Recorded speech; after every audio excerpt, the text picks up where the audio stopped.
packed session, as you know. It is quite a packed session, so it might also be that we are not finishing up with the session. So my normal way of doing things, like dropping you a revision test at the end, I am going to delay, and I will drop it in the week, just in case we don't get to finish the entire presentation.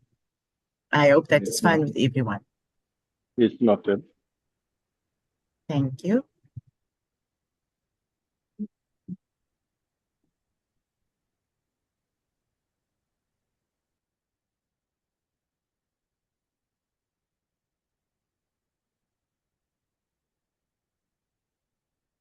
Just as per previous agreements, can you also just share your name in the text box and the country from where you are?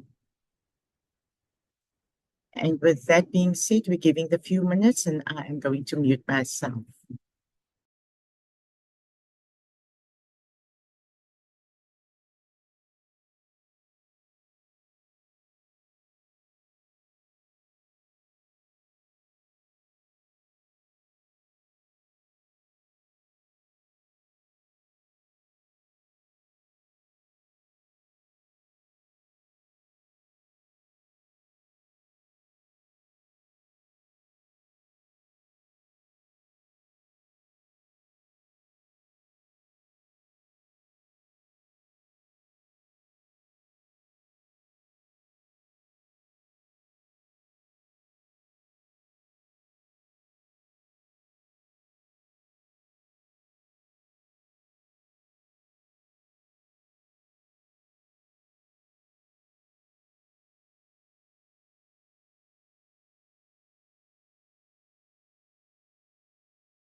I think Rosa can start.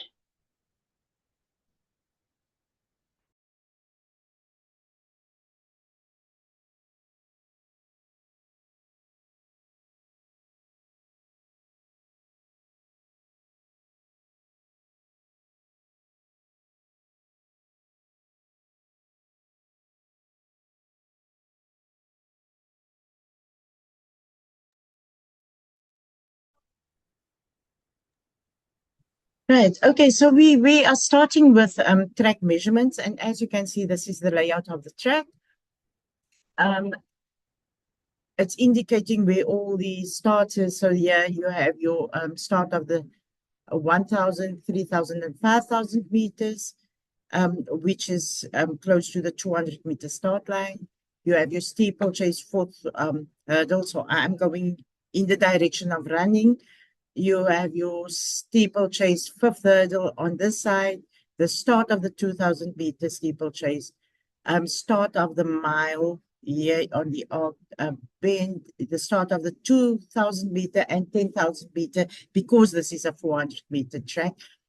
Your steeplechase first hurdle is on this side, and you go around start of the 1,500-meter, placing of the second steeplechase hurdle, the start of the 3,000 steeplechase hurdle, and the placing of the steeplechase third hurdle.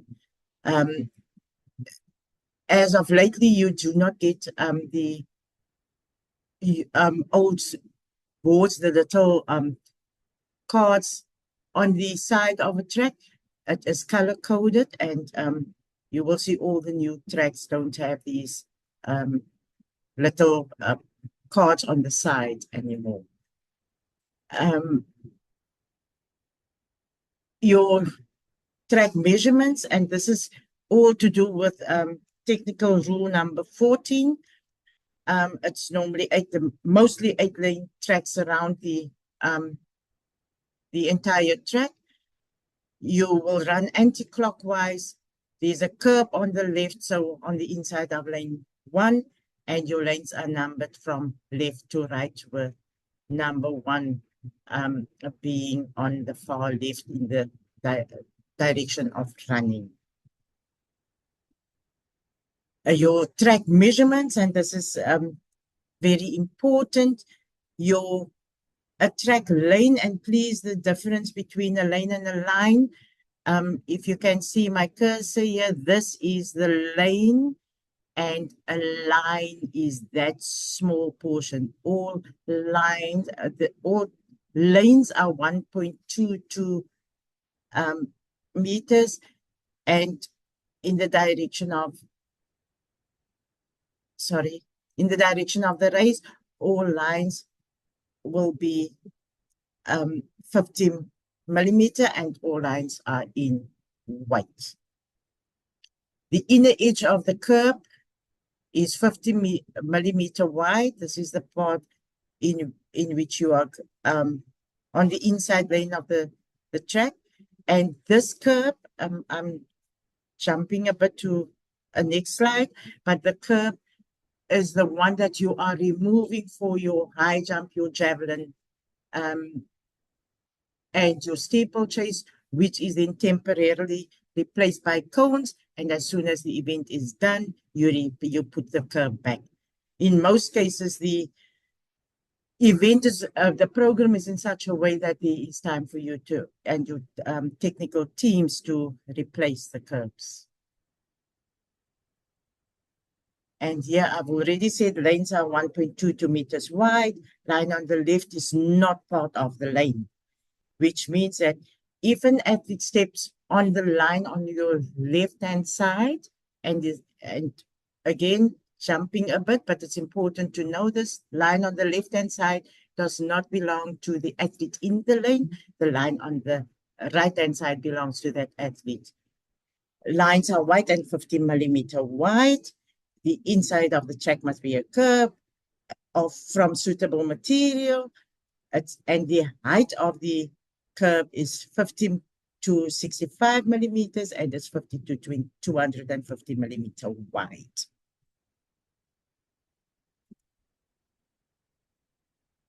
A running line off lane 1. So that equals 300 millimeter from the curb. So if you see the curb, the line itself is 300 millimeter from that curb. The running line of other lanes are 200 millimeter from the line. And I've already said this, when the curb must be removed on the bend, it must be replaced with cones, and the cones must not be more than 4 meters apart from each other. We see in some cases people are stacking cones literally. This is the minimum that the cone should be placed. It should not be more than 4 meters apart from each other. That one. The distance of a race shall be measured from the edge of the start line, which means if you have a line, it's from the edge of that line nearer to the start line. So the edge of the start line farther from the finish line to the edge of the finish line nearer to the start line. So if you have your line, and I want to go back quickly to this one. If you have your line this is your start line. So your race is starting here and it's finishing there. So it's nearer to the starting is the one nearer. Back to this slide. From the edge of the start line, farther from the finish line. So if you look at the finish line, you can see where the start should be, and then to the edge of the finish line, nearer to the start line. So it's just the opposite when you come to the lines. Staggered starts, cones must be placed on the line between lane 4 and lane 5. Cones up to the end of the bend where the breakpoint would be, and the breakpoint must be marked 50 millimeter by 50 millimeter. And the last cone must be immediately before the breakpoint.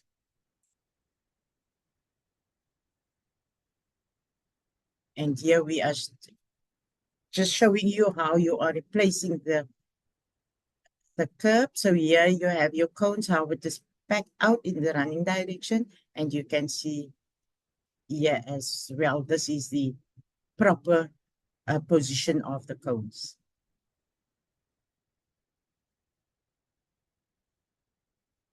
The 800-meter break line is an arc line after the first bend, 50 millimeter wide across all lanes except for lane 1. Small cones to be placed on the lane line before the intersection, and again 50 by 50 millimeters, but not more than 150 millimeter high. And there you can see exactly how the cones move back to the slide. It's exactly how the cones should be placed. And here you have the exact break line. There you have it in the direction of running, and the cones are placed like this. There you can see this is lane 1.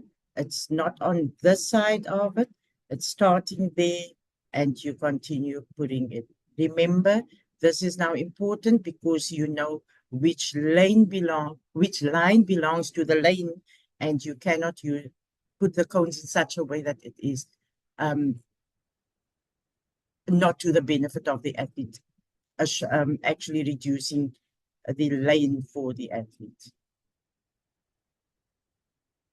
Sorry, wrong slide. I'm moving into wind measurement. In all track races of 200 meter and shorter, wind measurement must be done. Sorry, just before I go there, is there any queries on track measurement? Any questions? If not, I'm continuing. Wind measurement, rule 17.8 to 17.12. In all track races of 200 meter and shorter, wind measurement must be done. The wind gauge must be placed adjacent to lane 1 inside the track, 50 meters from the finish line, 1.22 meters high, and not more than 2 meters away from the track.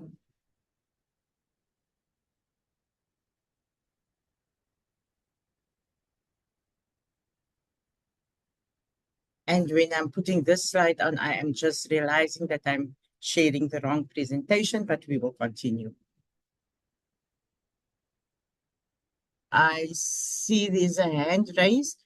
If it's on track measurement, you can continue.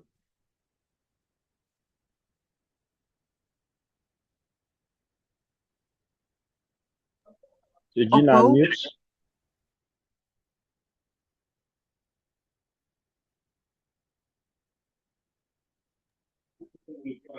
President, I think we should continue. Let them put the questions in the chat box. Okay, thank you.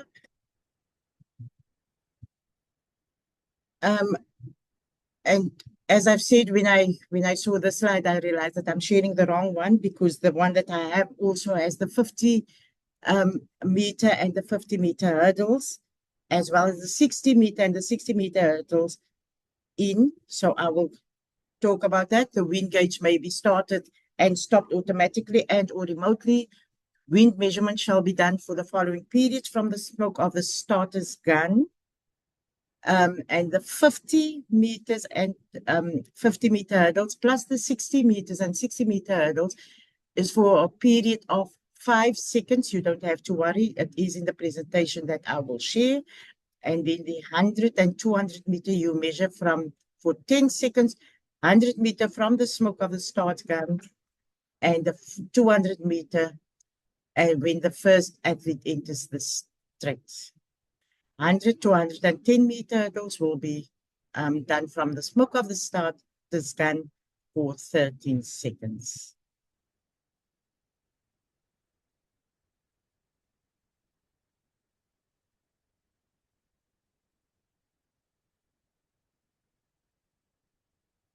What is going on? The wind velocity shall be read in meters per second, rounded to the next higher tenth of a millisecond in the running direction. So if you have a plus 2,03 millimeters per second, then it shall be recorded as plus 2.1. If it's a minus, it shall be recorded as minus 2.0. So you can see here, 0.3 becomes 1 because it's a plus, and the minus you take to the lesser total. So if this was 2.13, it would be 2.1 in this case, in the minus case, and 2.13 there would be 2.2. Right? I am quickly going to stop sharing and so that I can just get the other slides. Thank you. Wait, I don't have to stop.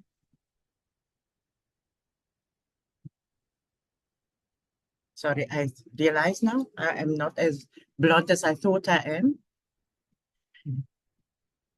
So the start of the race, technical rule 16.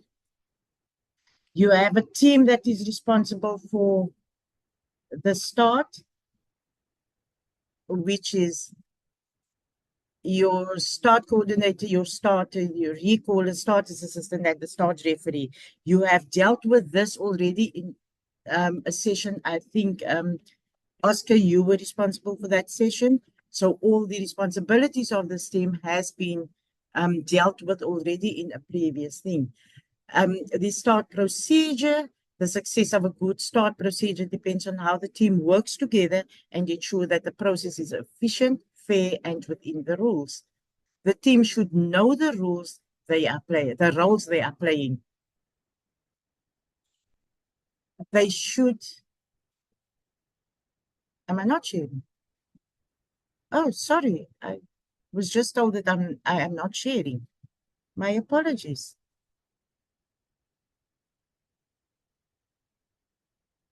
New sheet.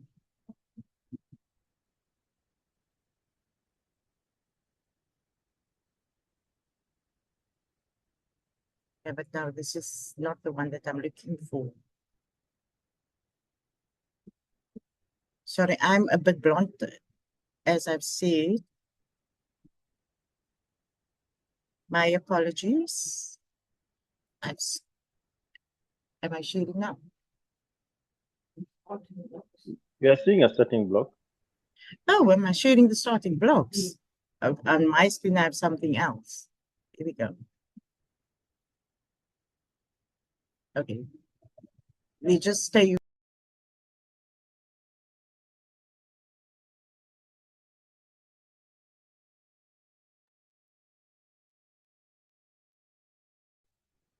Your starting blocks is in this position, as you can see.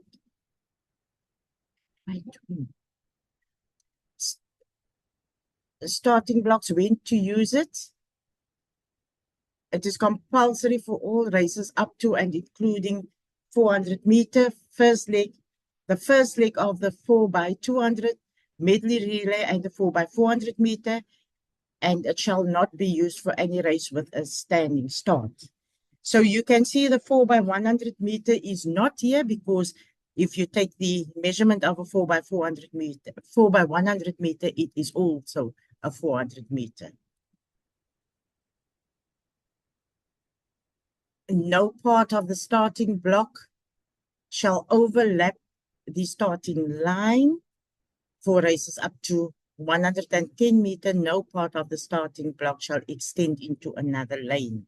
And there you can see on this picture how it should be. So if the starting block is on this side, then there is a problem. And the next will show you exactly what we are referring to. Why is my thing moving? Whoa. Because you are touching on the image itself.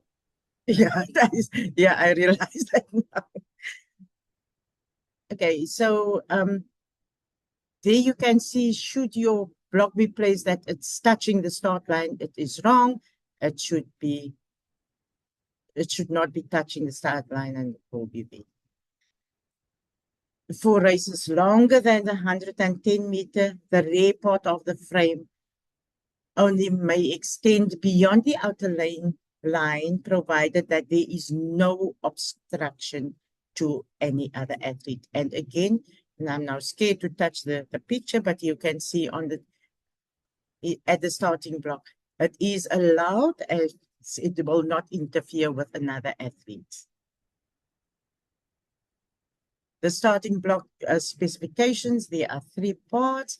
You have your foot plates and your rigid frame of the starting block. And the starting blocks consist of 2 foot plates against which the athlete's feet are pressed. It is mounted on a rigid frame that should not allow any advantage to the athlete and shall in no way obstruct the athlete's feet as they leave the block. The surface of the foot plate shall accommodate the spikes of the athlete's shoes. When an athlete uses their own starting blocks, they shall comply with the rules. The number, thickness, and length of the spike depend on the track construction to ensure no movement of the block during the start and with a minimum possible damage to the track. I know, especially with us in Africa, which is not always allowed, we have quite a few blocks and tracks because of the ongoing use that sometimes we need tees that we put, and I'm going back to this slide, that you put behind the blocks to support or prevent slipping of blocks. For 400-meter races and other races starting in the same area, the starting blocks in lanes 1 to 4 must be removed after the start. For relay races where the first bend is run in lanes twice, all starting block must be removed after the start. The technical official or volunteer removing the starting blocks in lane 1 must never cross the finish line. So you can imagine where the starting block is placed, and should they want to remove, they must move around and come from the behind the finish line to remove the block from this start line. For world record applications, the starting blocks must be linked to a start information system or full start apparatus, which we later refer to as the SIS.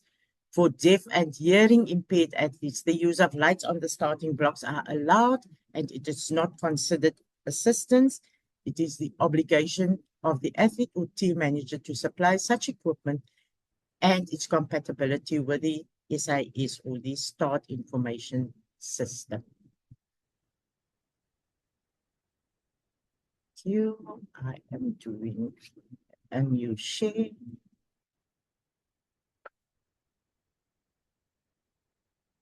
And here we are back at this one. You see the screen for the start?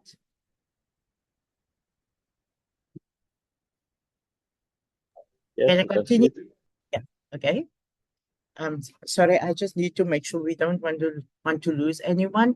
And I'm starting with the team again. So the start coordinator, starter, recaller, starter assistant, and the start referee. And as I've said, we are not going to deal with these with the responsibilities and the duties of them because it has been done already.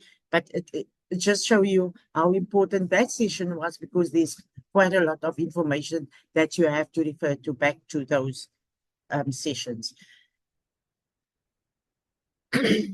In all events with a crouch start, the start coordinator will give the go-ahead to the starter on receipt of the agreed signal that all parties are ready. Starter must blow his whistle to alert the timekeepers. First command for those races will be on your marks. When all athletes are settled correctly, positioned as indicated by the starter's assistant, and still the second command will go, which is set. On the set command, the gun must be lifted and held in an upward position above the head. Athletes must react at once and without delay. When all athletes have assumed their final starting position, the gun will be fired.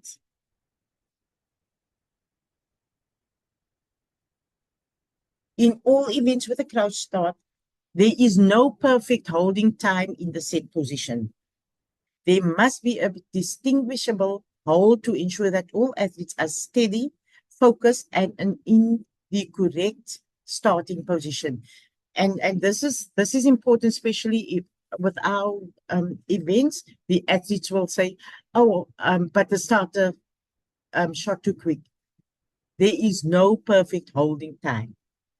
If all the athletes are ready in the set position, the gun can go. In all events with a standing start, the start coordinator will give the go-ahead to the starter.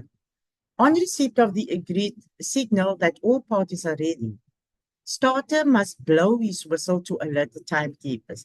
Now, you will see that I have brought in some of the duties, but just to ensure that we know exactly where we are. The first command will be on your marks.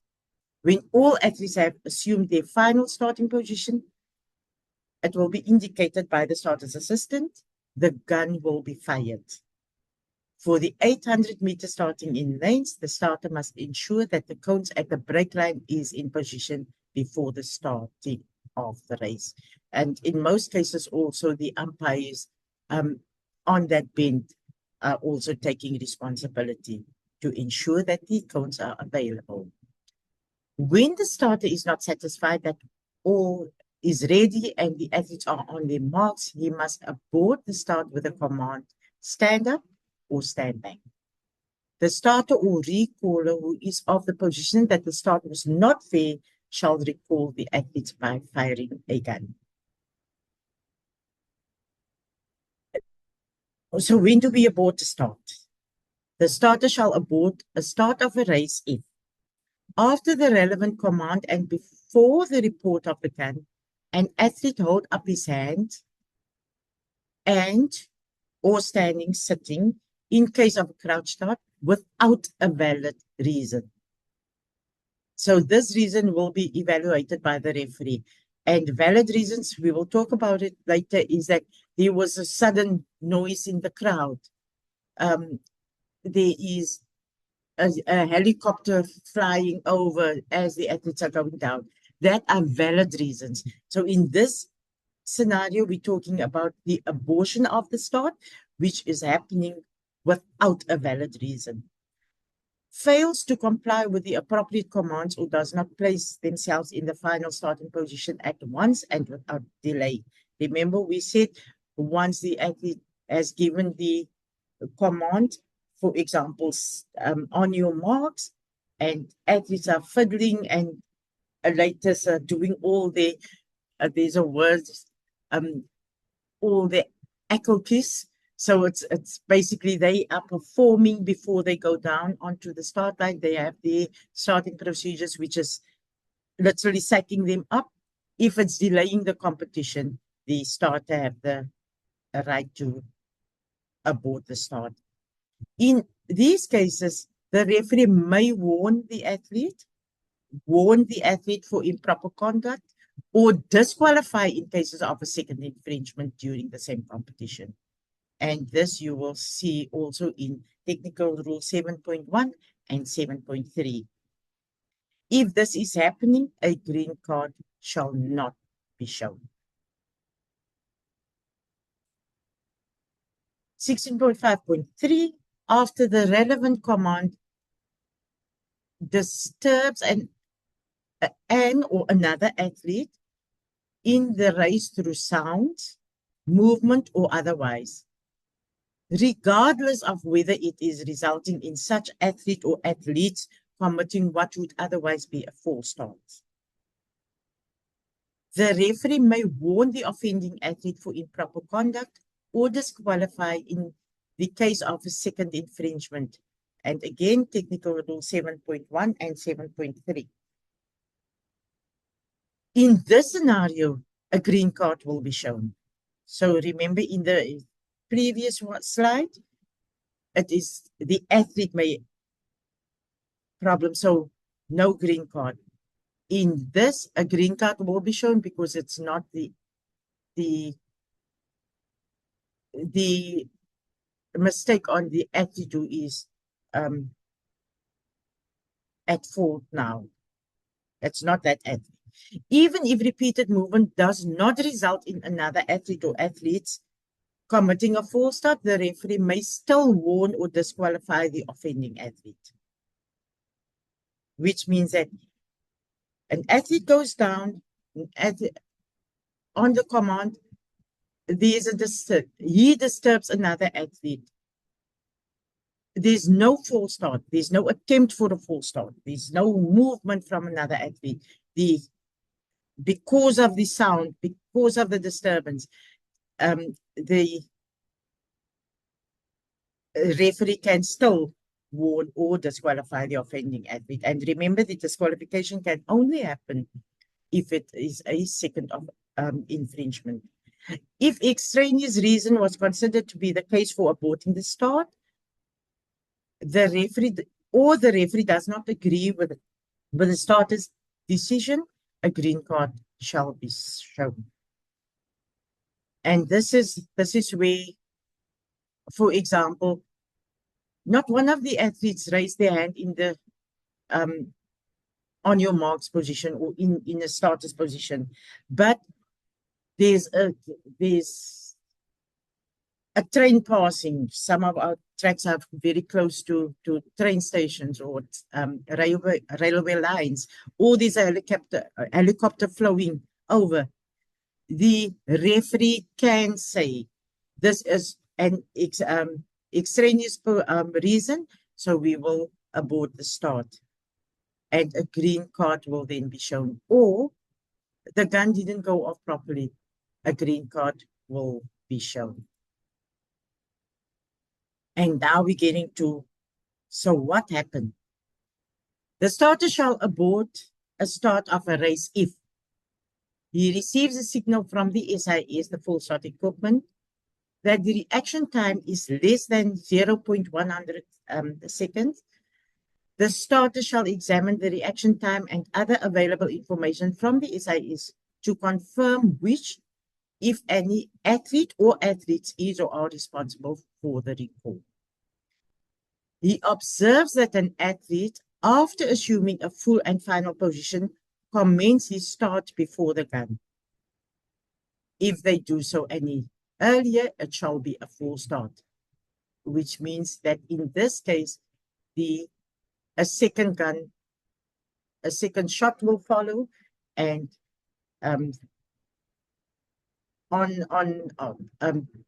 examining the SIS systems, or in cases where there's not an SIS system, after consulting with the team, it can be called a false start. And if they agree, it will be a false start.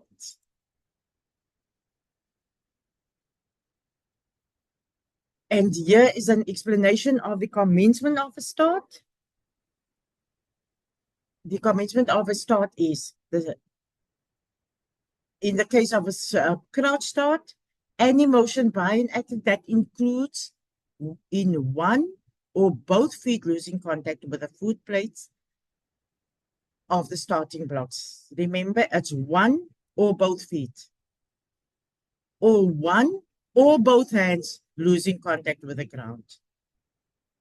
So there needs to be a loss of contact in the case of a false start before a crouch start before it can be called a false start. In the case of a standing start, any motion that results in one or both feet losing contact with the ground. And remember, in the standing start, it is easy to lose balance, but it needs to be investigated. If the starter determines that prior to receiving the report of the gun, an athlete initiated a movement that was not stopped and continued into the commencement of the start, it shall also be a false start. Any other motion by an athlete shall not be considered to be the commencement of the start. So back to the previous slide, it needs to be the loss of contact of either feet or hand. It may be subject to a disciplinary warning or disqualification, however, if there's any other movement. So in this scenario, the athlete are moving and wiggling the whole time, twisting while in the starting blocks, not losing contact, it may be subject to a disciplinary hearing. Sorry, disciplinary warning. Oh, I'm getting to committees already. Athletes in a starting a race in a standing position are more prone to overbalance. If such movement is considered accidental, the start shall be regarded as unsteady. If an athlete is pushed or jostled over the line before the start, they should not be penalized. So this is where the athletes gather on the arc, ready to start, and then as the athlete moves, one is pushed over the finish line. It is not a false start. Except in combined events, any athlete responsible for a false start shall immediately be disqualified by the starter. In practice, when one or more athletes make a false start, others are inclined to follow. Any athlete who does so has also made a false start. Only such athlete or athletes who were responsible for the false start should be disqualified. This may result in more than one athlete being warned or disqualified. No warning shall be given if the recalled or aborted start is not due to any athlete. And we spoke about the cards, and cards must be the same on both sides, and it will be showed by the starter's assistant. The false start at combined events is a yellow and black half diagonal card. False start disqualification is red and black half diagonal. A technical matter, which is the no DQ one, that is where it's on the side, it's not on the side of the athletes, it's more on the side of the team, or extraneous reason, then there will be shown a green card. The referee warning card is a yellow one, and the referee disqualification card is a red one. And it is expected of all officials to have a red and yellow card with them at all times. The starter must abort or recall a race if he observed that the start was otherwise unfair, including slipping of starting blocks, and we spoke about that, a foreign object interfering with one or more athletes, or a sudden noise in the crowd. Any recaller observes an irregularity with a start may also recall a start. And I think this statement speaks for itself. A good start leads to a good race.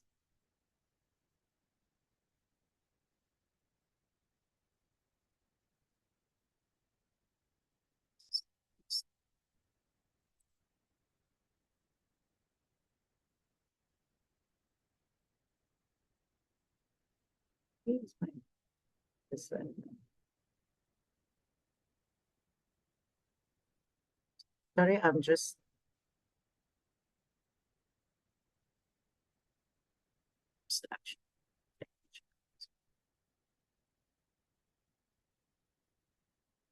sharing. Yeah.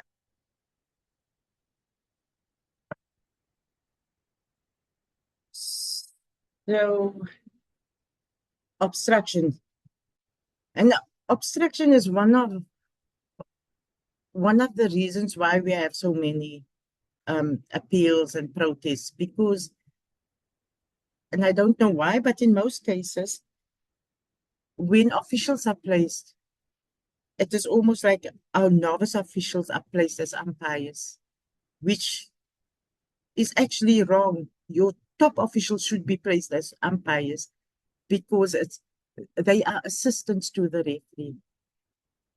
And you will understand why I am saying that if we go through this session.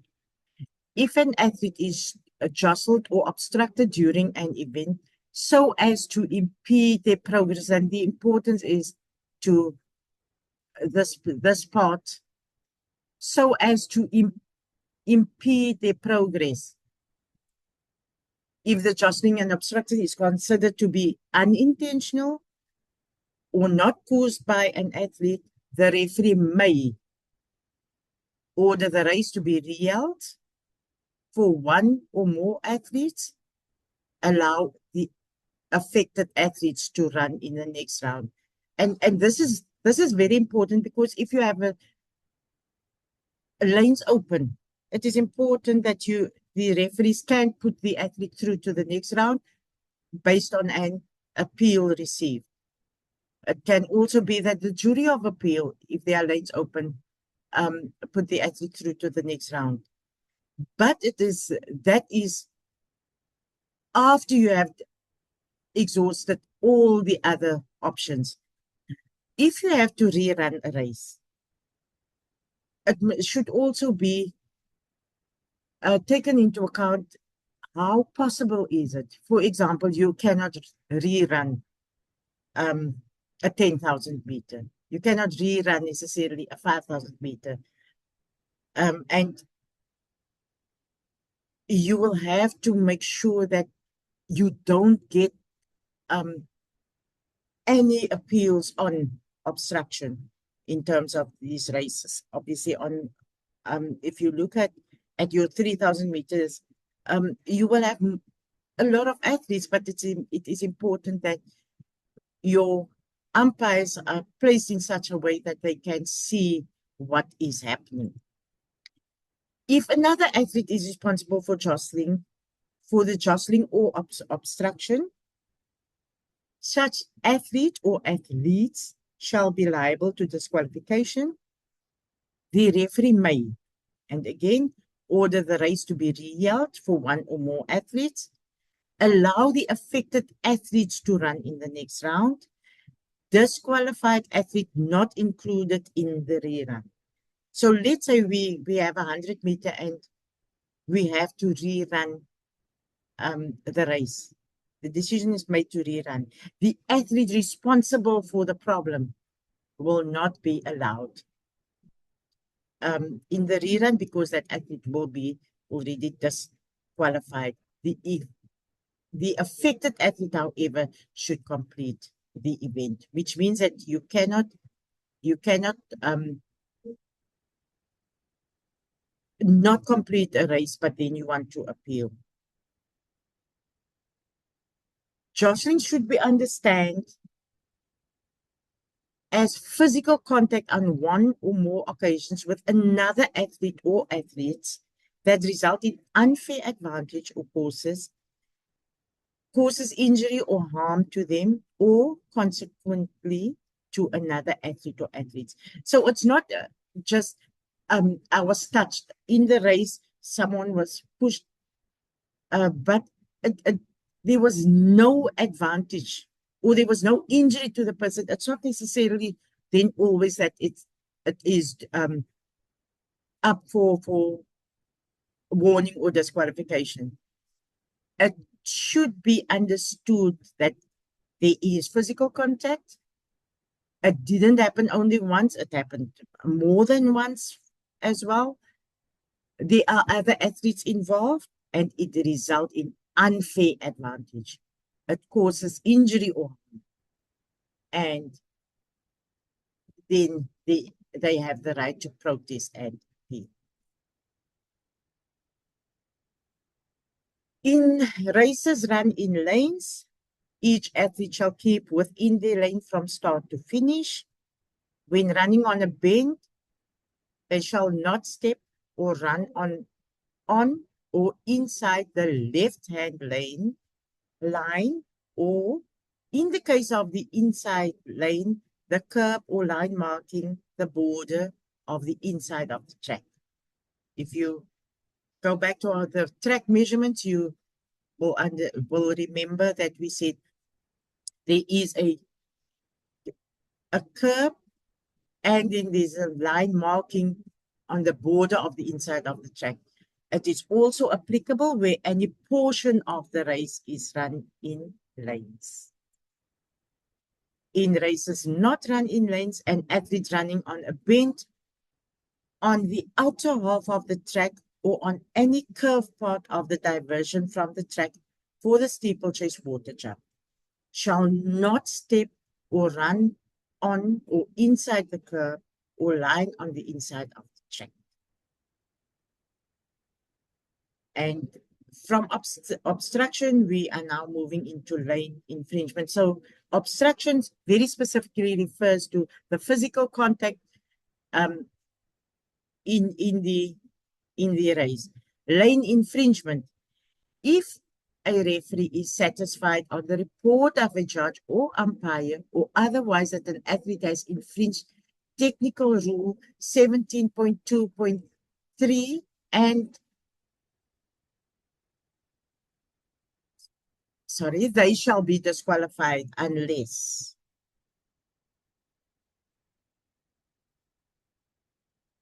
and yeah, I repeat, an athlete shall not be disqualified. So it's following on the unless they are pushed or forced by another athlete or object to run or step outside the lane or on the curb or line marking the applicable border.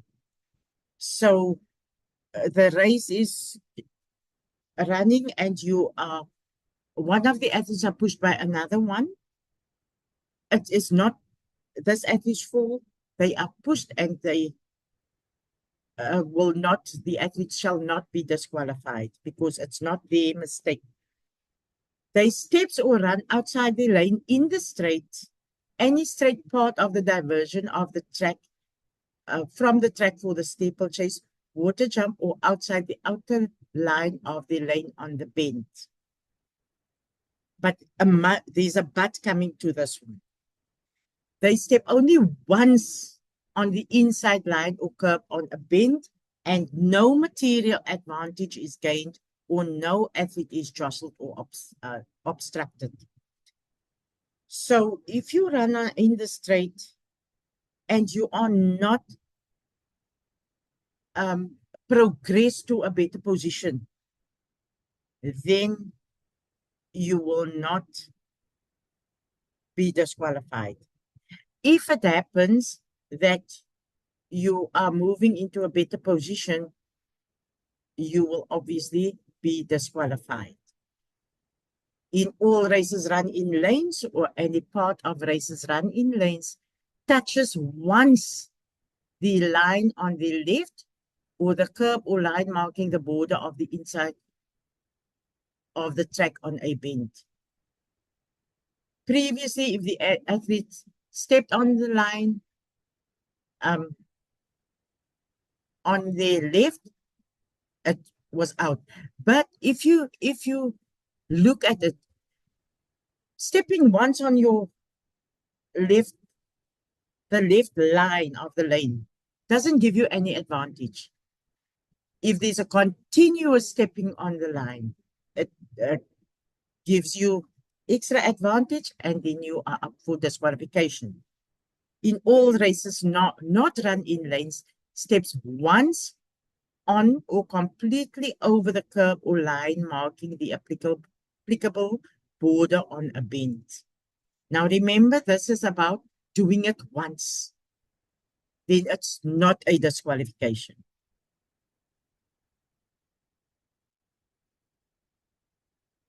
Providing that no other athlete has been jostled or obstructed so as to impede the athlete's progress, and no material advantage is gained. So, yes, you step on the line, but if that stepping on the line is in the space of the athlete who belongs in that lane, then you are up for possible disqualification. Or if you shorten the distance by stepping on that line, then you are also up for disqualification. In races with multiple rounds, an infringement may be made only once during all rounds of that event by a particular athlete without disqualification. So there's multiple rounds, and infringement may be made only once during all rounds. If it happens a second time, the athlete shall be disqualified whether it was made in the same round or in another round of the same event. You have heats in an event, the athlete steps on the line. Then you come to the semifinals, the same athlete steps on the line. So it is two different rounds, but it happens for the second time. And here it's clearly stating whether it was made in the same round or in another round of the same event. This, you can see how important it is that it is shared with the TIC and with your results people so that it is understood.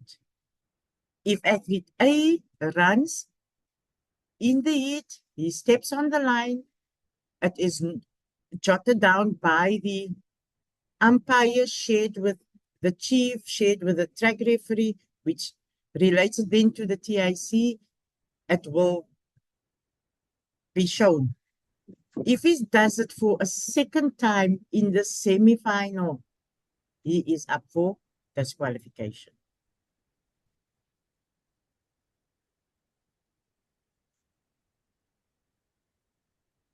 If material advantage is gained by an athlete by improving their position by any means, including under the exception in technical rule 17.3, or by removing themselves from a box position in the race by having stepped or run inside the inside edge of the track, even on a straight part of the track at any point, the athlete or team shall be disqualified. And remember, if we talk about the team, we refer to relays. There are 5 athletes, and athlete in a group, athlete 3 is in the middle of the group, and now all of a sudden try to remove himself from the box, and he moves out. He steps on the inside of the track, the inner edge of the track. That athlete has material advantage, and he is improving his position because he's now moving from position 3 or 4 in that box. He's moving into position 1 because he stepped outside and he gained advantage. A second lane infringement by an athlete who is a member of the relay team, regardless of whether committed by the same or different athletes, will result in the disqualification of the team, whether it happens in the same round or in another round of the same event. Here we are saying you are removing yourself from the box position. Let's go to the 4x400. Athlete is in a box position. He removes himself. He steps once outside, moving back in. He didn't gain advantage, but a second lane infringement by an athlete who is a member of the relay team. So it's the same event. Can you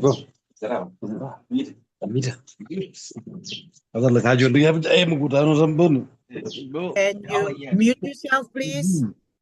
Patrick, mute.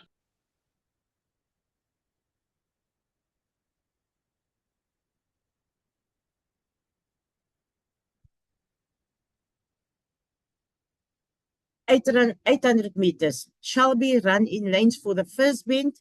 The break line shall be an arc line, green, 50 millimeter wide across all lanes except for lane 1, and we referred to that in when we spoke about the start as well. Small cones must be placed to help the athletes. The cones on the lane line immediately before the intersection of the lane line and the break line.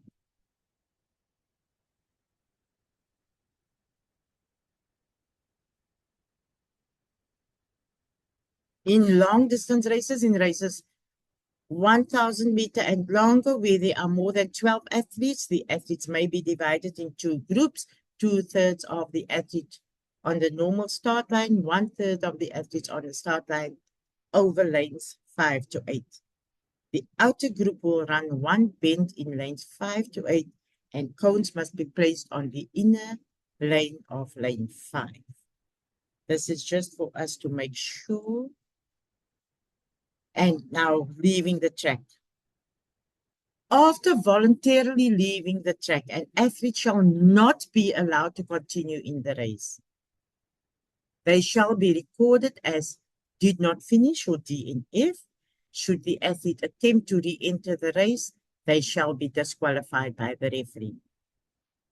An example of this is an athlete runs and then realizes that the shoelace is loosened.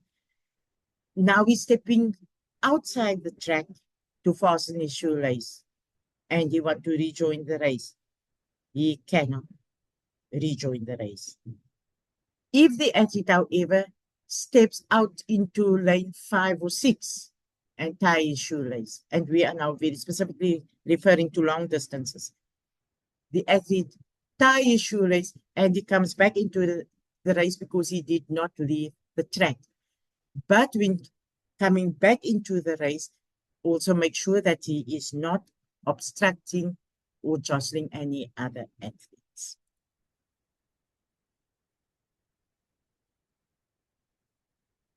Yes.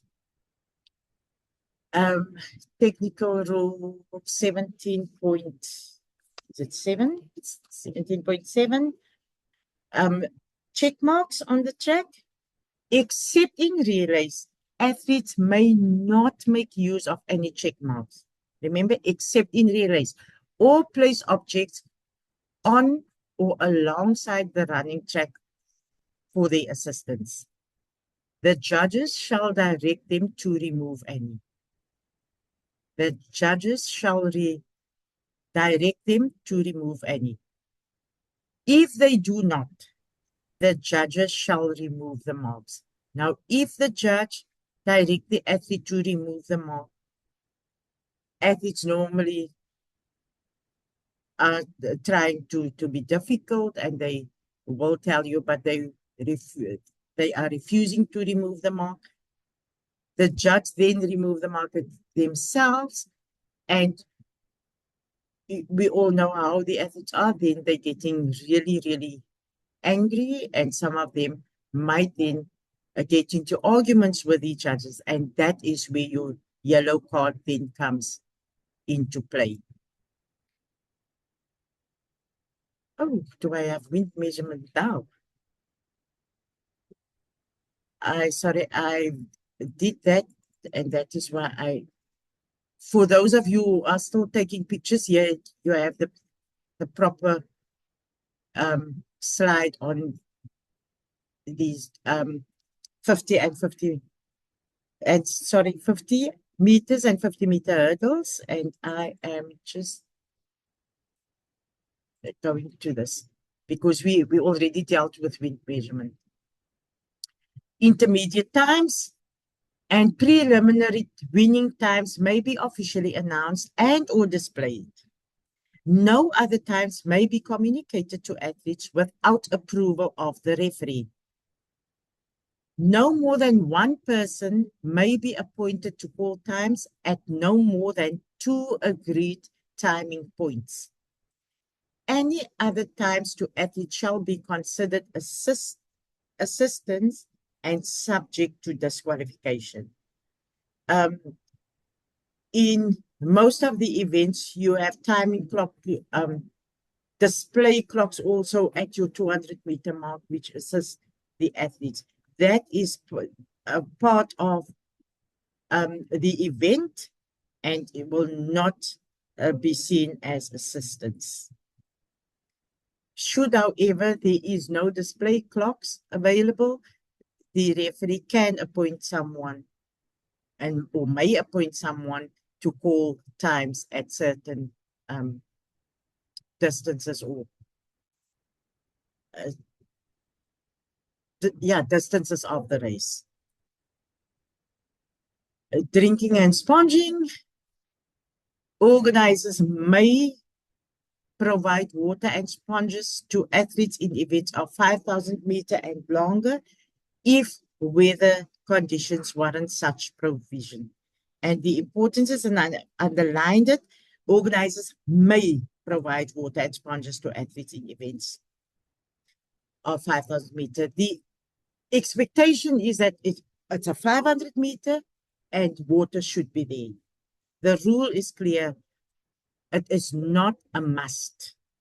They may provide, and the importance is also if weather conditions warrant such provision. Currently, we are busy with our national championships, and it is overcast. It is not humid at all. It is, in fact, raining more. So in a 5,000 meter, you don't have to provide water because it is really not hot. It is not humid. In events longer than 10,000 meter, it must be provided. So you see here, even though it's saying 5,000 meter and longer, it is excluding the 10,000 because in the 10,000, it must be provided. Athletes may also provide for themselves personal drinks, which will be placed on a table. And the table for drinking and sponging on a track will be placed. Sorry, let me rather wait with that. An athlete may carry water by hand or on their body if it was carried from the start or collected officially from an official water station. An athlete who receives or collects water from a place other than an official station, except for medical reason, or take the bottle of another athlete should be warned by the referee. Yellow card. For a second offense, the referee shall disqualify the athlete. Red card.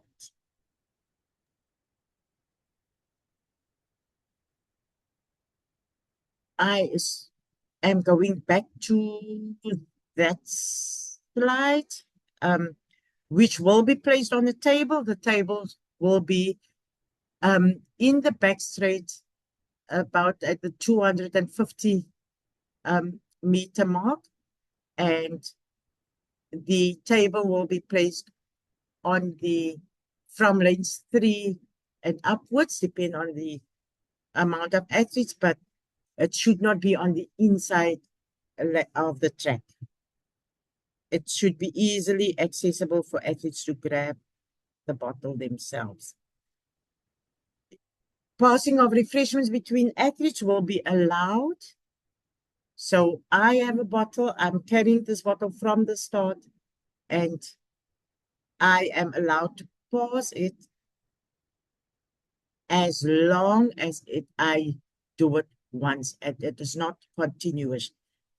Any continuous support from an athlete to one or more other in such a way may be regarded as unfair assistance, and warnings and or disqualification may apply. Now, in this case, who are the guilty parties? The one who passed the bottle continuously and the one who receives the bottle continuously. Now, remember, it is, however, that you can also do it if you collect the bottle at an official station, or you grab your bottle, you run, and an athlete next to you, you pass the bottle, it gives it back to you, you run, and it's not happening again, then it is allowed. If it happens again, then there is a problem.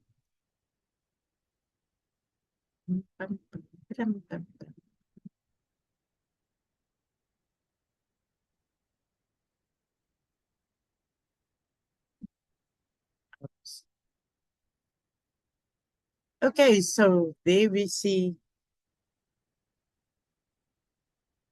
the results of, and you can see it's quite an old picture. It's Beijing 2015. But again, for accurate results, the following teams need to work together. The start team, the timekeepers, and the track judges. The start team must ensure that athletes are placed in the correct lanes, athletes do have the correct bib numbers, they do have the correct hip numbers, and that the hip numbers are fixed on the correct hip for the camera to pick it up on the right hip. So it happens, and obviously this doesn't happen in all of the international events, but sometimes it might be picked up that the athletes place the hip number on the left-hand side while the camera is on the right-hand side, which means that photo finish will not be able to pick them up. Track judges must place all athletes in the order that they finish. Track judges are thus responsible for the finishing order for the athletes.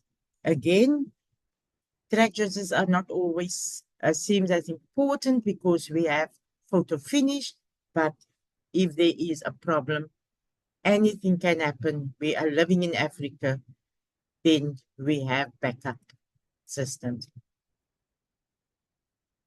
For events run in lanes, judges must operate from the same side of the track, at least 5 meters from the track, in an elevated position, whether it's on the stand or pavilion, in line and in sight with the finish line.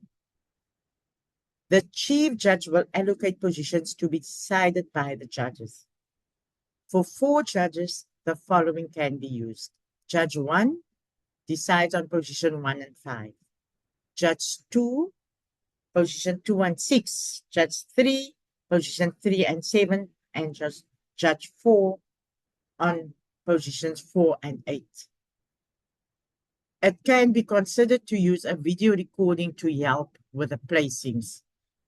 We know that we have all these smartphones, and it is easy to get videos from that. But remember, if you have more than 4 judges, it is also possible that you have more than one person looking for positions 1, 2, and 3 because they are your middle positions. For events not run in lanes, judges must still operate from the inside of the track. Athletes must be placed in the order that they finish, and several methods can be used in this scenario. You can keep them in order that they finish and record their bib numbers or names. You can call their positions to them and they report to a judge to note their positions. Give each a number sticker, which is obviously not at the level of competition really relevant and the right thing to do. And do a video recording of their bib numbers in the order that they finish. Again, this video recording can also be used as a backup. The times and positions must then be combined. So we are talking about manual track judges and manual timekeeping. Lap scoring. In races longer than 800 meters, it is important to keep a record of the number of laps run by an athlete. A display must be given near the finish line of laps remaining. The display must be changed every time when the front runner or the leader enters the finish straight. When athletes are lapped, the remaining laps must be communicated to the back runners. Accurate lap counting is essential for accurate results. I think we all agree that most of the time athletes are complaining that I ran a lap too. They never complain that they ran a lap short, but when you look at times, and sometimes coaches will even say that, no, my athlete ran a lap short because this cannot be the athlete's time, as it is a huge increase in the personal best of the athlete. Or the athlete complains that, no, instead of running 25 laps, I ran 26 laps. And that happens. Because lap scoring is done on time, manual lap scoring on time, it is possible that you can track and see, have you done it correctly? Oopsie. What's happening? Come on. What's this? Yeah. How do I get this thing up here? It. Okay. Timekeeping, the differences in manual timekeeping are due to differences in individuals, reaction time of this at the start and reaction time of at the finish. Now, it is important that you, and this is with all due respect to our elderly officials, but the reaction time for elderly officials is slower than your average aged official. Also, not always reaction time of young people are better than those of a middle-aged person. I am just leaving that discussion there. Time must be taken when the torso reaches the vertical plane of the finish line, and you know that you start your watch when you see the smoke or the flash of the gun. The time must be taken when it's reached the vertical plane of the finish line, and the torso is defined as the body of the athlete, excluding the head, neck, shoulders, arms, legs, hands, and feet.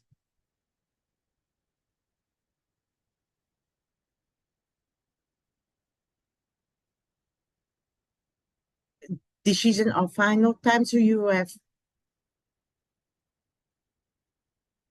2 watches or 3 watches on one position. 2 of the 3 times agree and the third disagree. The time recorded by the 2 shall be official. If all 3 times disagree, the middle time shall be official. If only 2 times are available and they disagree, the longer time shall be official. If 1 time is obviously inaccurate, it may be discarded. And these 2 slides have been swapped around, but this is how you see the torso is, just for you to have a visual of it. The team of officials in terms of timekeepers, the chief timekeeper, adequate timekeepers. So on an 8-lane track, we recommend 12 timekeepers and a 6-lane 9 timekeepers, and the chief timekeeper must allocate positions or lanes to each timekeeper. I am not sure about the lanes. It should be positions. This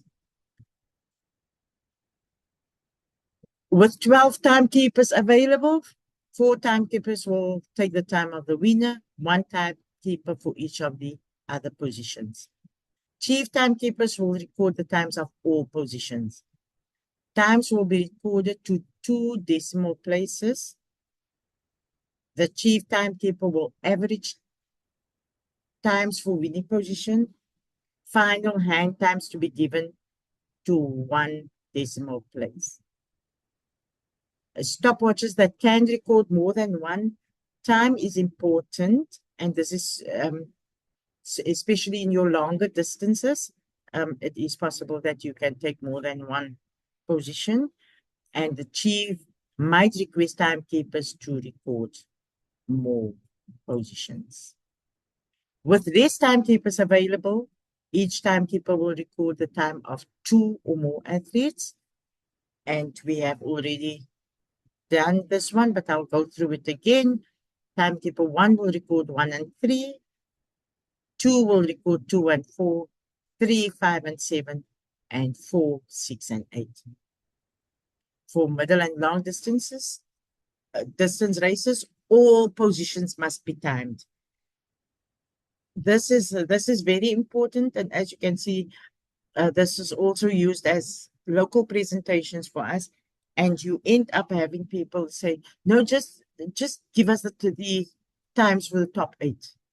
You should record, if there's 16 athletes in the race, all 16 times must be made available.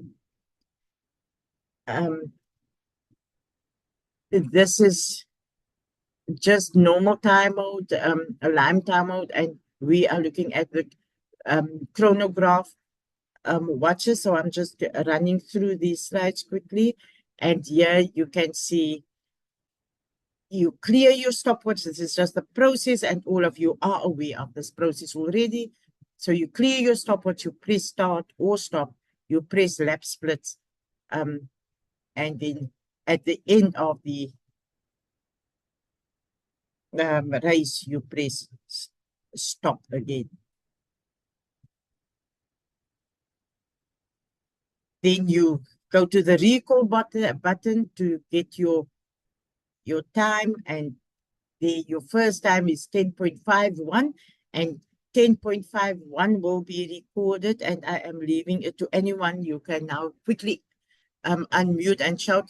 10.51 will be recorded for hand timing as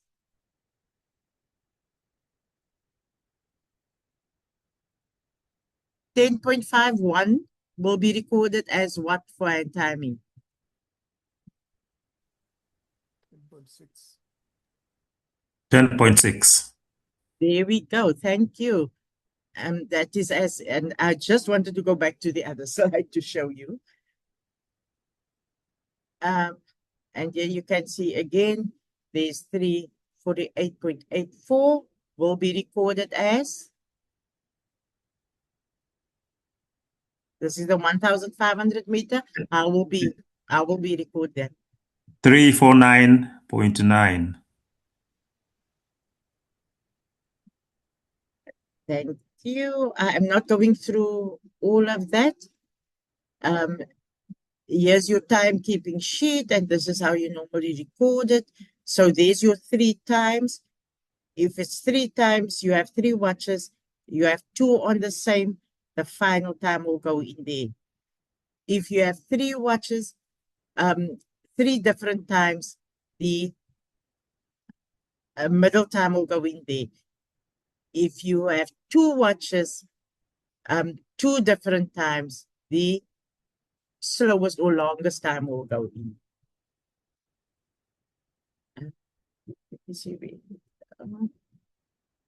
And this is just to show you how you have 47.24, which will go to 47.3, 47.28 is also 47.3, and 47.32 will be 47.4, which means that 2 watches are on the same 47.3. The next scenario, 47.31, 47.35, 47.39. So all of them are the same, and it will go to 47.4. Please, if we have maths teachers in the group, we are not working for above 5 and less than 5. We are working with anything without a 0 goes to the next one. 48.19, 47.98, and 48.09 will be, that one is 48.2. This one goes to 48, and this one is 48.1. So the best time here is 48.1. Right? And then there you have your one.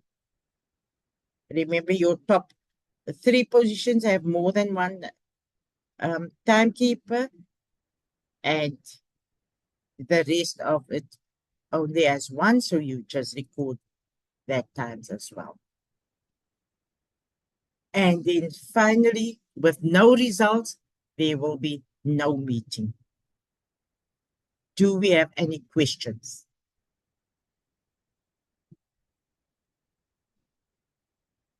You can unmute and ask your questions.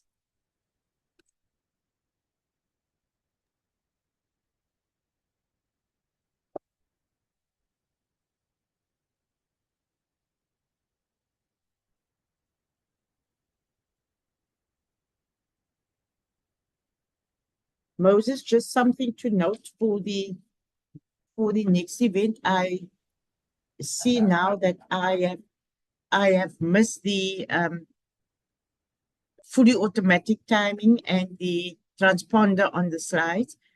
So I will do the slides and add it to the presentation, that because I don't know where I have said that it's somewhere missing, but I will then put it in the group.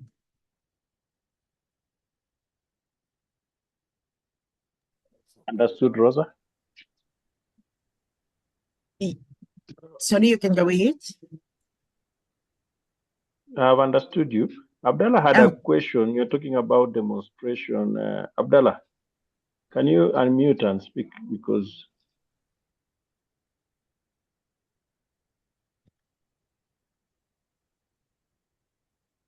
I didn't mute you. Rosa, I've understood you. Abdallah had some question. Oh, okay.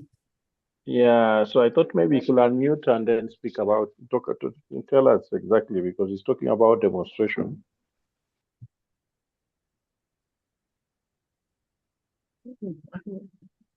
Stop sharing. Who has the question? Sorry. Abdallah from Uganda, you know him. Abdallah Mohammed. Are you there? Abdallah. Yes, Is the Moses. question? Oh, okay. Hello. Yes, can you raise your question, please? Oh, I was raising a question, and where the facilitator was saying that practically you can have 2 or even 3 people making a false start at the same time because of course, their reaction time. But I was asking whether that is really practical. Have you ever seen such a situation? It is practical situation. Personally, I think I've never seen a situation where you have had all maybe 3 people in one race being DQ'd for a false start. That was the question I was asking Moses. Yes, there can be a false start at the same time if the reaction time are exactly the same. It happens that athletes are going, both of them are going. It is not happening very often, but it can happen.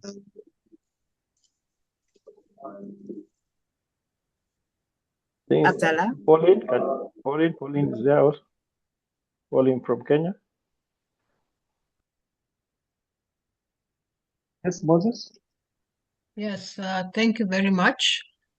I think it's all about the relay, and my suggestion was that we get a scenario of a situation that may happen in the competition that can help us to understand how what is said in the rule actually happens.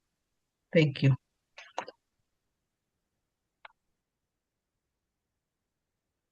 Pauline, I just want to confirm, are you meaning that the athlete, the team can be disqualified?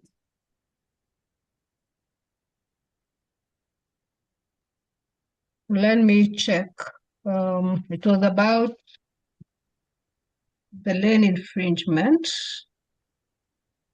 The lane infringement, yes.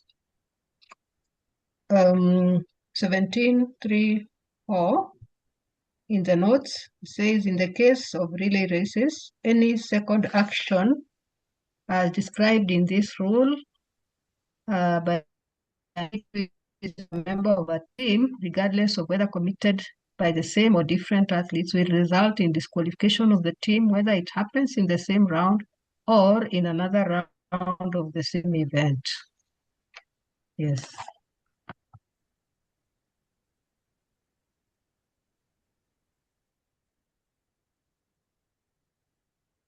So you have lane infringement by an athlete, let's say athlete A, as a lane infringement in the 100-meter mark. In the 100-meter. That athlete is a member of the relay team. The same athlete has a lane infringement in the next round. Let's say the heats, and then in the semi-final, the same athlete has a lane infringement. Oscar, sorry. Do you want to respond to the question, or is it another? Yes, I want Okay. to. Okay. An example of this lane infringement, I don't want us to confuse lane infringements with the other form of disciplinary disqualifications. Lane infringement does not attract removal of an athlete completely from continuing the competition. That is one of the obvious areas where we make mistakes. Now for the relay, in round 1 or the semi-final, the team, normally an athlete will be the one that will commit that infringement. An athlete in a particular team commits a lane infringement as defined by the rules. Now, in the final of that same event, which is another round, the same or any other athlete commits another lane infringement. That makes it 2. Automatically, that team will be disqualified, even though it is 1 infringement in a particular round. But the 2 rounds is a carryover offense in lane infringement. That's what this rule is saying. It's different from maybe trying to have a 7.3 or 7.1 offense, which has to do with disciplinary or technical reasons. But for lane infringement, Rule 17, that one allows for carryover. It's applied with the carryover rule. So what is more important is not the rounds, but it has to do with the event. Even if there are 3 rounds, once there are 2 infringements in a particular event, that team will be disqualified. If you look at Rule 7.3, they are giving you examples exactly on the yellow cards, and that is nothing to do with the lane infringement one. So lane infringement is very specifically, as Oscar has explained now, that it goes about the infringement of a rule stepping outside the lane. And it's a carryover offense. So within the same event, so long as it's the same event, once a team or individual commits twice, that team will be disqualified, or the individual. That's the rule. And also in terms of this one, if it's in an event, it can also be athlete A and athlete B, because they are part of a team. The team operates as a unit. Pauline, does it clarify your question? Yeah, thank you very much, Linda and Oscar. Thank you, Paul. Okay, for the candidates, I cannot see you asking questions. Meaning you're not reading or what? Please, one question from the candidates before we wrap up.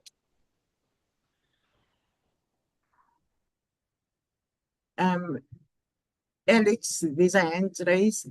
Alex from Kenya. Yes, I would like to ask a question.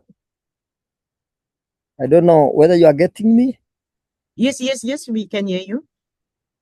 Yes, my question is about the stopwatch recordings. For instance, we said, let's say, for example, 1500 meter, you record a time of 349.84, for example. That will amount to 349 That is That's how we shall correct. record. Yes. Yes. So in a case whereby athlete 1, stopwatch 1 records 349.84, stopwatch 2 records 3.49.89, or stopwatch 3 records 349.81. All of them will be recorded as 349.9. And you find Correct. that for example, 2 athletes or 3 athletes will give the records of 349.9. So you will find that 3 athletes will have tied in the time recording. But if you go into the detail, athlete 1 will, according to the stopwatch, will be 349.81, and another one 349.85, and another one 349.89, and all of them will round off to 349.9. So you will find that we have a tie for the 3 athletes in timing. So how are we going to break it? Remember, we are talking hang time. Hang time is normally your backup time for your electronic timing system, your photo finish. In the case of hang timing, you might end up having athletes with the same time. Not might. Most of the time you have. And when we ask about the 3 watches on the same time, we are talking about there are 3 watches on position 1. There are 3 watches on position 2. There are 3 watches on position 3. If, for example, the winning time is 3.49.9, because all 3 watches, based on the scenario you gave, all 3 watches rounded off are 349.9. Position 2 might get to the same, 349.9, but they will still be position 2. There's no tie. Do you understand? Oscar, I'm not sure if you want to come in. No, you've answered it. It was, for me, I think it was a bit confused about the appropriate use of the 3 watches. The 3 watches are per athlete, not 3 different athletes. So it is not very common for us to have, except there are issues with the timing, for all 6 watches to return the same time, for example, for the athlete in position 1 and athlete in position 2. I think we should also note that the people that are operating the watches are different from the track judges. It is the comparison of the two, bringing the 2 results together, that now make the positioning. The judges pick the athletes without times. Then the timekeepers now apply the times to the athletes that are picked. That is how the results eventually, for manual recording, comes in place. So very rarely, but if it happens, like Rosa said, it is still going to remain position 1 and position 2, probably with the same time, but most likely not. Because if the position 2 is properly recorded, you discover that one of the watches will eventually come up with what is likely to be the time, which may be different from what the 3 watches for position 1 will record. That's just my contribution. Sorry, I think someone is sharing a screen here. Lucas, I see your hand. John, I think you are sharing your screen. Can you please stop sharing? Lucas? Thank you very much, Rosa. My request is to ask you to help clarify, because I didn't hear you properly. the issue of carryover that you have illustrated. My request revolves around Luca, what Luca, happens. a minute. Sirop, please stop sharing. Sirop, Oh, I've shared. I'm sorry. so stop sharing and mute your screen.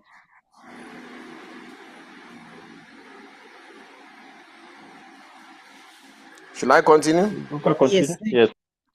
Okay. What Rosa? What happens if, peradventure, two different athletes committed lane infringement in the same round? That's the aspect I want you to clarify. But before you do that, I'm of the opinion, I don't know if this will be acceptable. If it's a major competition, before the commencement of the event, where you don't have the photo finish equipment, then the good manual timekeepers you are bringing in may be advised, maybe in their jota, not the one that they will present, to go beyond the 2 digits behind the time, because the 3rd digit can assist in helping us to determine which of the is it, did you say 10.49 10.49 that you are talking about? It's just a suggestion if it is meaningful. Thank you. Let me do the last one first. Remember that can be done. It's local competitions that you are referring to. When it comes to international competitions, and this is the level that you are stepping up to, we are not going beyond the 1 digit or the 2 digits for and timing. When it comes to local competitions and there's no electronic time, the system that works for you to get your results and a clear and fair process of getting results can be done. On the question of the 2 infringements, on page 113 in the rule book, under 17.3.4, in the case of relay races, any second action as described in this rule 17.3.3 and 17.3.4 of the technical rules by an athlete who is a member of a team, regardless of whether committed by the same or different athletes, will result in disqualification. So here you can see if it's the same athlete or a different athlete, because the team operates as a unit, it will result in disqualification if there's a second infringement. Thank you very much. Thank you, Lucas. I have a question. Go ahead. I have a question. This is timekeeping.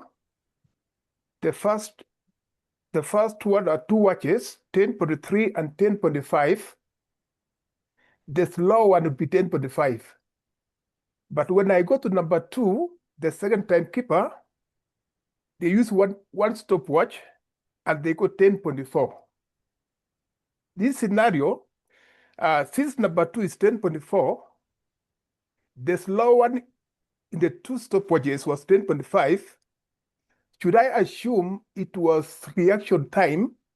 Then I take number 1 to be 10.3 and number 2 to be 10.4. You said your 2 stopwatches was 10.3 and 10.43 and 10.45. The one was timing number 1.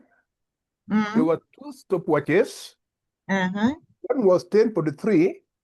Another is 10.5. Okay. Now, when I saw this one, the slow one would be 10.5. Now, when I go to the person's timing position 2, he has 10.4. That was one person only, 10.4. That one stopwatch, 10.4.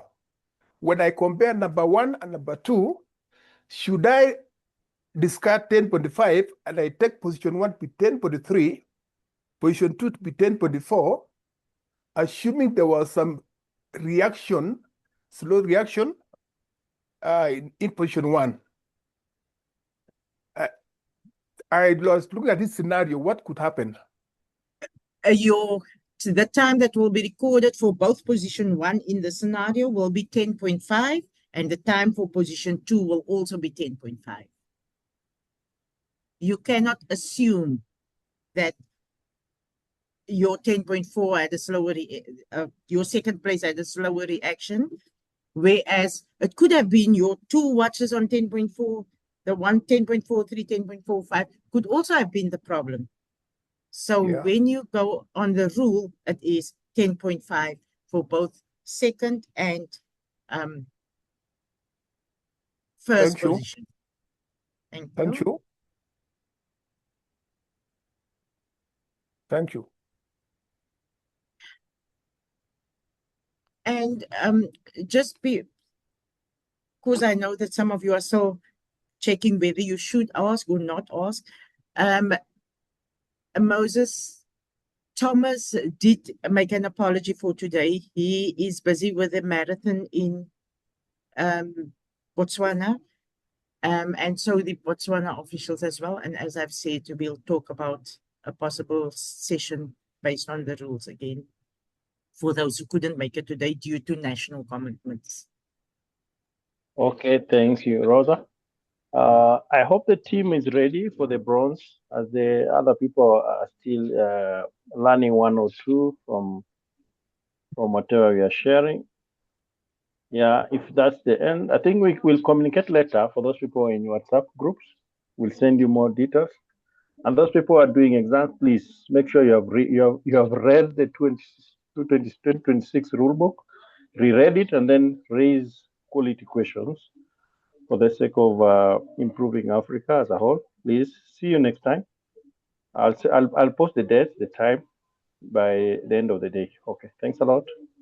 And the question, sorry, Moses, just before we go, the questionnaire, being a teacher, you know, I love my questionnaires at the end, but because of the gap with the other groups, the other countries, I will share it as soon as we have done that session. It is just revision, and again, it is not the way that the questions might appear in your paper, but it is to support you and making sure that you are revising.